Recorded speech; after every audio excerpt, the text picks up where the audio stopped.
Bonjour à toutes et à tous et bienvenue dans l'émission Storytelling, revenant sur les événements marquants du rap US en les décortiquant à travers des œuvres. Aujourd'hui, je reviens sur Mac Miller, rappeur décédé en septembre 2018 suite à une overdose, et nous nous pencherons sur sa personnalité atypique, notamment visible grâce à ses œuvres musicales créées tout au long de sa vie.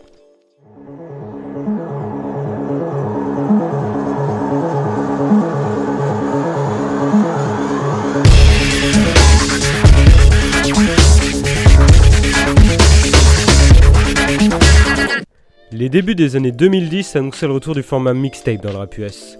Chose démocratisée à la fin des années 80 où les rappeurs vendaient dans la rue leurs cassettes. Maintenant, c'est via des sites internet comme DatPiff qu'elles circulent librement, leur particularité étant d'être gratuites. Beaucoup de rappeurs de cette vague sont rentrés dans les hautes sphères du rap game grâce à un projet rayonnant.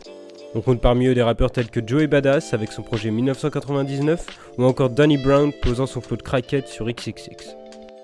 Mais c'est un gaillard bien précis de Pittsburgh que je vais vous parler aujourd'hui. Déjà mis sur le feu des projecteurs avec un single répondant au nom de Donald Trump qui le propulsera au top du Billboard, et également une tripotée de mixtapes l'établissant dans le paysage rapologique. C'est bien évidemment Mac Miller aka Easy Mac aka Larry Fisherman. Comme il a pu être dit de nombreuses fois, c'est un homme qui aura beaucoup changé durant sa carrière, du moins plus qu'il ne l'aurait cru. A vrai dire, à notre échelle on le remarque principalement par son style musical ayant évolué au fil du temps. Stoner rappeur à ses débuts, il va alors se bouffer le fruit de sa réflexion pour le meilleur et pour le pire. En effet, musicalement, il va se détacher de son postulat de base qui fut principalement les fêtes d'ados illusoires, les histoires d'amour manquant de personnalité ou la weed en abondance. Et il deviendra un personnage de plus en plus singulier dans le milieu musical.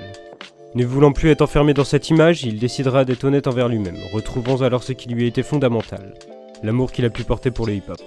Un facteur majeur l'amènera à cette réflexion, son déplacement à LA et ses nombreuses rencontres avec notamment T.I., le label West Coast animé par Kendrick Lamar ou encore Schoolboy Q, l'ayant alors réappris à aimer la musique. Mais ici, je tente surtout de me pencher sur un des personnages qui reflète, du moins me semble-t-il, le plus son état d'esprit, Larry Fisherman.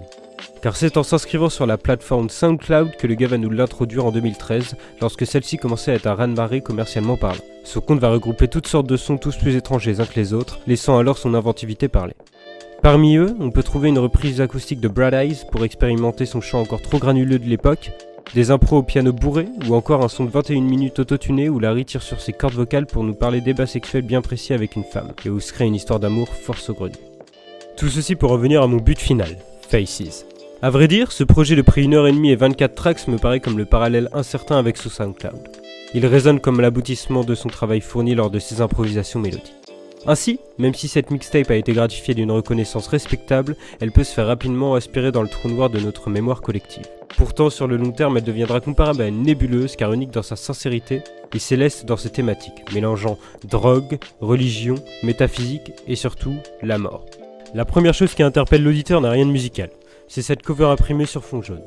On y voit un assemblage d'idées composées de formes qui chacune nous ramène à un objet commun à tous. Cependant, il est impossible de les emboîter ensemble. Abstrait certains diront, d'autres semblent y percevoir des visages par rapport à l'angle où se pose l'œil.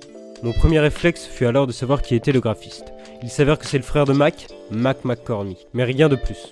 D'un point de vue plus large, l'image est un regroupement de dessins représentant toutes ces différentes personnalités qui seront disposées là et là dans ces lignes de texte.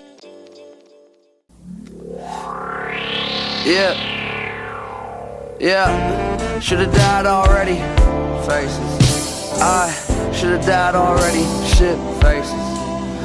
Yeah, I should've died already. Came in, I was high already. Everybody tripping and my mind ain't steady from my sin. Should've been crucified. La première line annonce la couleur, la mort. Plus que jamais, Larry oublie de nombreuses fois le monde terrestre pour se diriger vers ce qui lui semble comme une évidence. L'autre monde. En fait, il dissimule un peu partout dans l'œuvre son rapport avec elle. Des fois de manière implicite dans Grand Final, où il rappe « Je suis tout de même toujours surpris d'être en vie », et plus explicitement dans Funeral, qui veut dire « funérailles », donc un titre qui parle de lui-même. Le thème apparaît presque comme un fil rouge de l'histoire, car seul échappatoire aux nombreux problèmes qui le hantent. Le monde lui paraît absurde dans son contexte global et devient visuellement abstrait, peut-être dû aux drogues. Car si l'on doit citer un deuxième sujet primordial, c'est bien les substances inhalées par le mec. Bien sûr, ça on le savait tous, c'était pas la première fois qu'il nous en parlait. Watch Movie with a Sound Off, deuxième album sorti peu avant ce projet en 2013, est d'ailleurs une référence directe aux mecs qui font tourner des films sans le son et se défoncent devant le poste TV.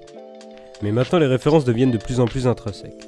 Le titre Angel Dust, littéralement poussière d'ange, est une référence à la cocaïne consommée par Fisherman. Dedans il nous parle d'un tout enjoué et de la tentation de toujours en prendre plus, car chaque occasion est louable. Le tout accompagné d'une batterie sautillante ainsi que des notes de piano qui rebondissent joyeusement.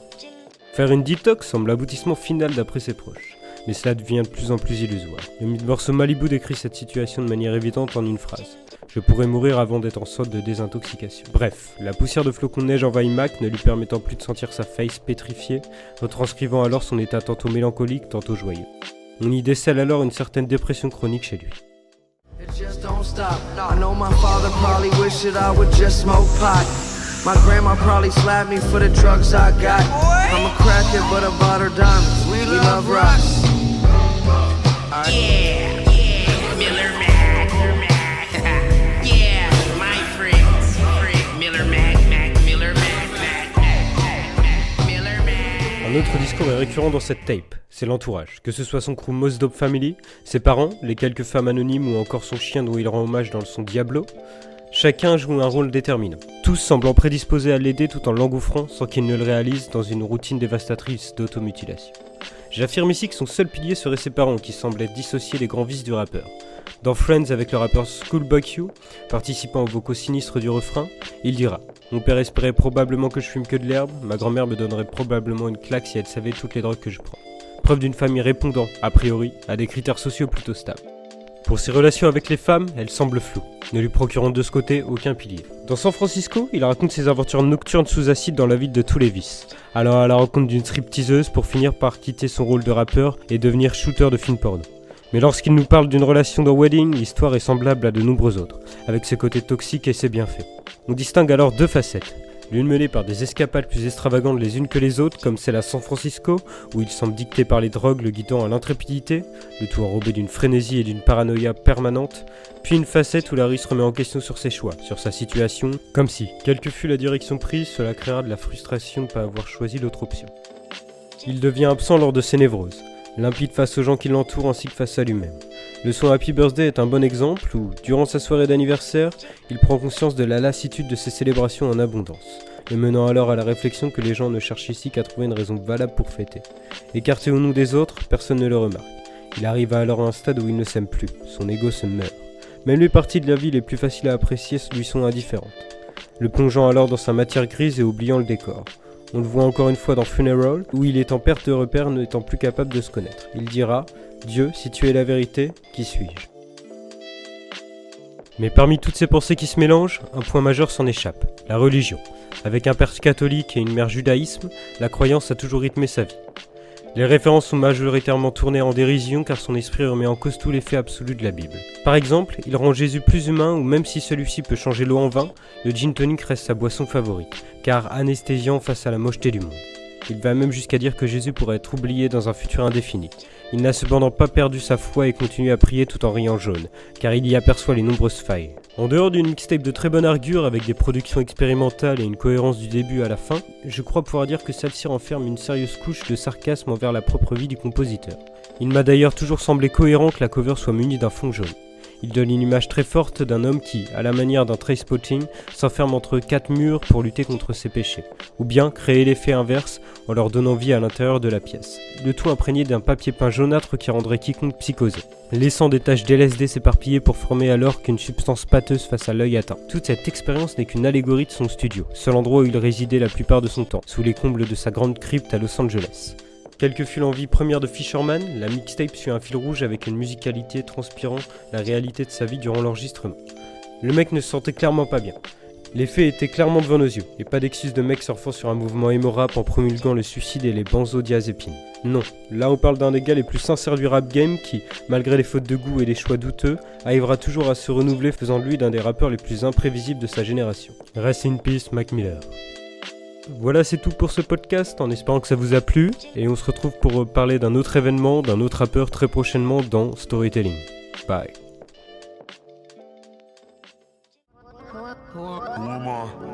Let us have a grand finale.